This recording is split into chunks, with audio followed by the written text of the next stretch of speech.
لیکن ان کا کلیکٹیو نیم ہوتا ہے کابینہ، جس کو انگلش میں کیبنٹ کہتے ہیں. تو ایک وزیر اعلیٰ ہوتا ہے، اس کی کیبنٹ ہوتی ہے، یعنی وزیر اس کے ساتھی ہوتے ہیں جو مل کے حکومت چلاتے ہیں. دیکھیے وزیر اعلیٰ بیٹا پورا صوبہ کنٹرول نہیں کرے گا، ہر محکمے کا ایک انچارج بنائے گا، یعنی ایک کے سپرد کرے گا محکمہ تعلیم کی نگرانی، ایک کے سپرد کرے گا محکمہ صحت کی، محکمہ زراعت کی، مختلف ڈپارٹمنٹس ہیں نا. تو جو وزیر اعلیٰ نگران بناتا ہے ہر محکمے کا، اس کو وزیر کہتے ہیں. ٹھیک ہے جی. تو صوبہ کس طرح چلتا ہے؟ وزیر اعلیٰ چلاتا ہے اپنے وزراء یعنی منسٹرز کی مدد سے. ڈیسیژن وزیر اعلیٰ اور اس کی کابینہ کرتی ہے، اور پھر وہ گورنر کو بھیج دیتے ہیں، گورنر اس پہ دستخط کر دیتا ہے. نام گورنر کا استعمال ہوگا، کہا یہ جائے گا گورنر نے فیصلہ کیا، گورنر نے اعلان کیا، اور گورنر ہی کرتا ہے. مگر آپ کو ایک بات جو بار بار بتا رہا ہوں، وہ کرتا گورنر ہی ہے، لیکن on the recommendation of chief minister, وزیر اعلیٰ کے مشورے پر. ٹھیک ہے جی. آگے چلیں. پوائنٹ نمبر 3، صوبائی حکومت کی انجام دہی، فرائض کی انجام دہی کے لیے صوبائی اسمبلی قانون بناتی ہے. دیکھیں بیٹا ملک تو قانون کے تحت چلے گا نا. جو پورے ملک کے لیے قانون بناتے ہیں وہ کیا ہوتی ہے؟ پارلیمنٹ، جو وفاقی حکومت کے انڈر آتی ہے. لیکن کچھ صوبوں کے اپنے قوانین بھی ہوتے ہیں. یاد رکھیے جو مرکزی حکومت پاکستان قانون بنائے گی وہ تو پورے ملک کے لیے ہوگا نا، لیکن صوبوں کے اپنے اپنے قانون بھی ہیں. مثلا دیکھیں بیٹا آپ کتاب کی مثال لے لیں. اس وقت جو آپ پاک اسٹڈی پڑھ رہے ہیں تو یہ دیکھیں یہاں کیا لکھا ہوا ہے؟ Punjab text book board. یہ حکومت پنجاب نے چھاپی ہے، حکومت پاکستان نے نہیں چھاپی. تو ایسے صوبوں کے اپنے معاملے بھی ہوتے ہیں. تو ایک تو پورے ملک کے لیے قانون ہے جس کو وفاقی قانون کہتے ہیں، اور پھر صوبوں کی اپنی ضروریات کے مطابق اپنے قوانین بھی ہوتے ہیں. ٹھیک ہے جی. اب صوبے کے قانون کون بنائے گا؟ صوبائی اسمبلی. پورے پاکستان کے لیے مرکز کے لیے قانون کون بناتا ہے بیٹا؟ پارلیمنٹ. اور پارلیمنٹ میں 2 ایوان ہوتے ہیں، قومی اسمبلی اور سینٹ. یعنی ملک کے لیے قانون کب بنے گا؟ جب اس کو قومی اسمبلی بھی پاس کرے، سینٹ بھی پاس کرے، صدر بھی دستخط کر دے، تو وہ تو ہوگا ملکی قانون پورے ملک کے لیے. لیکن صوبے اپنی ضروریات کے تحت جو قانون بنائیں گے وہ کون بنائے گی؟ وہ صوبائی اسمبلی.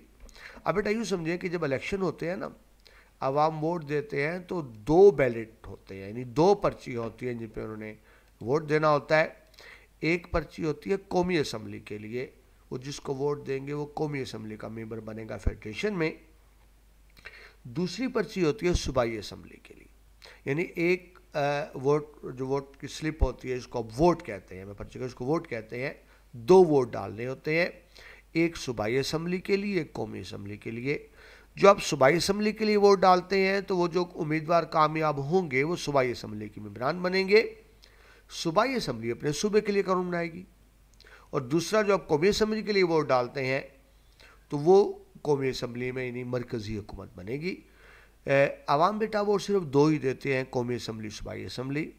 آپ قومی اسمبلی کے ارکان منتخب کرتے ہیں، وہ قومی اسمبلی، نیشنل اسمبلی. پھر قومی اسمبلی آگے سینٹ کے ارکان بناتی ہے. یعنی عوام سینٹ کے لیے ووٹ نہیں دیتے، عوام 2 ہی ووٹ دیتے ہیں، قومی اسمبلی اور صوبائی اسمبلی. قومی اسمبلی کے کامیاب ارکان پھر آگے سینٹ کا چناؤ کرتے ہیں. ٹھیک ہے جی. چلے آگے چلیں، بات لمبی ہو گئی. صوبے اندرونی امن و امان کے ذمہ دار ہوتے ہیں. آپ نے بیٹا وفاقی حکومت میں پڑھا کہ پورے ملک میں جو امن و امان کا ذمہ دار ہے وہ تو وفاقی حکومت ہی ہے، حکومت پاکستان ہی ہے. لیکن جو صوبے کے اندر امن و امان ہے، ظاہر صوبے کے اپنے بھی معاملے ہوتے ہیں، اپنے بھی مسائل ہوتے ہیں، تو اس کی ذمہ دار کون ہوگی؟ صوبائی حکومت ہوگی. ٹھیک ہے جی. آگے چلیں. پوائنٹ نمبر 5، صوبے معاشرتی خدمات یعنی تعلیم، صحت، سماجی ترقی کے فرائض سر انجام دیتے ہیں. بیٹا اس بات کو اچھی طرح سمجھیں. مختلف محکمے ہوتے ہیں، میں آپ کو بار بار بتا رہا ہوں. جس طرح تعلیم ایک محکمہ ہے نا، ڈپارٹمنٹ ہے، صحت ہے، زراعت ہے، ایریگیشن ہے، بہت سے محکمے ہوتے ہیں. کچھ محکمے وفاقی حکومت کے انڈر آتے ہیں، حکومت پاکستان کے انڈر آتے ہیں، صوبے اس میں دخل نہیں دے سکتے. کچھ محکمے ایسے ہیں جو صوبوں کے انڈر آتے ہیں، اس میں حکومت پاکستان دخل نہیں دے سکتی. مثلا ریلوے وفاقی محکمہ ہے، کیونکہ بیٹے ٹرینیں تو پورے ملک میں چل رہا ہے نا. یہ تھوڑا ہوگی پنجاب کی اپنی ٹرین ہوگی، سندھ کی اپنی، بلوچستان کی اپنی، ایسا تو نہیں ہو سکتا نا بیٹا. کیونکہ اگر پنجاب کی ٹرین ہوگی تو میں بھی سندھ میں اس کے لیے مسئلہ بنے، سندھ کی ٹرین کو میں بھی پنجاب میں نہ دیا جائے. تو ٹرینیں کیونکہ پورے ملک میں چلنا ہوتا ہے تو وہ وفاقی حکومت کے انڈر آتی ہے، یعنی محکمہ ریلوے کا صوبوں سے کوئی تعلق نہیں ہوتا، وہ وفاقی حکومت پاکستان کے انڈر ہے. ایسے بیٹا بجلی کا نظام بھی وفاقی حکومت کے تحت ہوتا ہے، گیس کا نظام بھی وفاقی حکومت کے تحت ہوتا ہے، جو فیڈرل ٹیکس ہوتے ہیں وہ بھی وفاقی حکومت دیکھتی ہے، جو خارجہ پالیسی یعنی دوسرے ملکوں کے ساتھ تعلقات ہوتے ہیں وہ بھی وفاقی حکومت دیکھتی ہے، صوبوں کا اسے تعلق نہیں ہوتا. لیکن آج ہم صوبوں کو پڑھ رہے ہیں، صرف آپ کو مثال دی تو صوبوں کے پاس کیا ہے؟ تعلیم یعنی ایجوکیشن صوبائی محکمہ ہے، حکومت پاکستان دخل نہیں دے گی، صوبے کا اپنا محکمہ تعلیم ہوگا اور صوبے میں کون سی کتابیں پڑھانی ہے، کیا سلیبس ہوگا، اسکول کالج یونیورسٹی کیا ہوگا، یہ صوبے ڈیسائیڈ کریں گے، حکومت پاکستان کا اس سے کوئی تعلق نہیں ہوگا. صحت ہے، صوبے میں بیٹا جتنے ہاسپٹلز ہوتے ہیں وہ حکومت پاکستان کے انڈر نہیں آتے، حکومت پنجاب یا جو بھی صوبہ ہے اس کے انڈر آئیں گے. سماجی ترقی، مختلف سوشل ویلفیئر جو جتنے بھی پروجیکٹس ہوتے ہیں صوبائی حکومتیں چلا رہی ہوتی ہیں.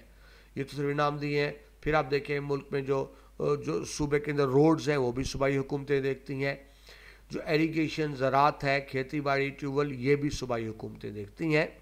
اور یہ وہ محکمے ہیں جو آپ نے پڑھا، تعلیم، صحت، سماجی ترقی، اور نیکسٹ آ گیا زراعت اور آبپاشی یعنی ایریگیشن. یہ وہ محکمے بیٹا جو صوبوں کے انڈر آتے ہیں، یہ صوبے ہی دیکھیں گے، ان کے بارے میں قانون بھی صوبے بنائیں گے. حکومت پاکستان فیڈرل حکومت ان میں دخل نہیں دے سکتی، یہ صوبوں کے اختیارات ہیں. ٹھیک ہے، تو پچھلے لیکچر میں ہم نے پڑھے تھے وفاقی حکومت کے اختیارات جس میں صوبے دخل نہیں دے سکتے. آج ہم پڑھ رہے ہیں صوبوں کے اختیارات جن میں وفاقی حکومت دخل نہیں دے سکتی. ٹھیک ہے جی، تو زراعت آبپاشی آ گیا جی. آگے چلیں. صوبے صوبائی امور کے ذمہ دار ہوتے ہیں اور ان کو بہتر بناتے ہیں. بیٹا ایسے معاملات جو خالصتاً صوبائی ہیں، جن کا مرکزی حکومت سے کوئی تعلق نہیں ہے، صوبوں کے معاملات ہیں، تو ظاہر ہے پھر صوبے اپنے معاملات خود دیکھتے ہیں اور اس کے اندر کسی بھی شکل کسی بھی طور وفاقی حکومت مداخلت نہیں کرتی ہے. پوائنٹ نمبر 8 جی، صوبے صوبائی خزانہ کے نظام کو چلانے کے ذمہ دار ہوتے ہیں. دیکھیں بیٹا، خزانہ ایک تو مرکزی حکومت کا ہوتا ہے، حکومت پاکستان، اور صوبائی حکومت کا اپنا خزانہ، یعنی آپ پیسہ ہی کہہ لیں، بجٹ کہہ لیں. جس طرح بیٹا آپ کو مثال دوں، نیشنل بینک حکومت پاکستان کا ہے، یعنی حکومت پاکستان کے تمام پیسے نیشنل بینک میں آتے ہیں. اور پنجاب کا اپنا بینک ہے، حکومت پنجاب، تو پنجاب گورنمنٹ کہاں رکھتی ہے اپنے پیسے؟ پنجاب بینک میں. تو اس طرح ایک مرکزی خزانہ ہوتا ہے، ایک صوبائی خزانہ ہوتا ہے. تو جو ظاہر ہے بیٹا صوبائی خزانہ ہوگا اس کی ذمہ دار تو پھر صوبائی حکومت ہی ہوگی. نیکسٹ چلیں جی، اگلا پوائنٹ نمبر 9. صوبے مقامی حکومتیں قائم کرتے ہیں اور ان کو بحال رکھتے ہیں.